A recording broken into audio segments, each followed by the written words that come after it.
Po staletí budujeme města jako bezpečné prostředí pro lidskou společnost. Stavíme pevné domy, dláždíme ulice i náměstí, veškerou vodu odvádíme pryč. Současná podoba města ale vede k tomu, že ve srovnání s okolní krajinou panují ve městě vyšší teploty. A to až o několik stupňů. Tenhle fenomén nazýváme městský tepelný ostrov. Vedra přímo ohrožují naše staré či dlouhodobě nemocné spoluobčany, malé děti, ale ovlivňují i zdravé lidi. Tropické dny i noci přicházejí v důsledku klimatické změny stále častěji a městský tepelný ostrov jejich dopady ještě zhoršuje. Lidé tak z měst často utíkají, protože před vedrem se není kde schovat, kde se ochladit a nedá se to tu vydržet. Proč je ale ve městě větší horko než v přírodě? Jednou z hlavních příčin jsou materiály, ze kterých stavíme zpevněné povrchy.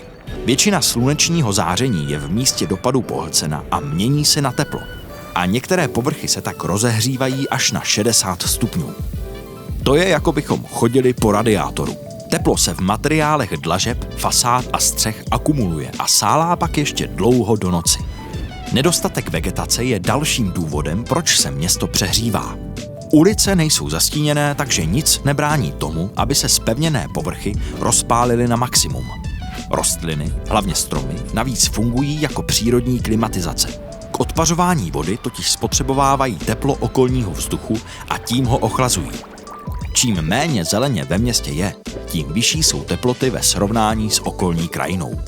Situaci nepomáhá ani používání klimatizace.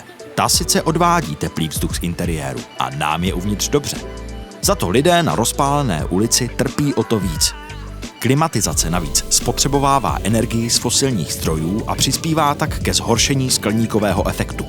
Velkým problémem je také koloběh vody v zastavěném prostředí. V přírodě se většina vody vsákne do půdy a následně je pomocí rostlin vypařena zpět do ovzduší, což okolí výrazně ochlazuje.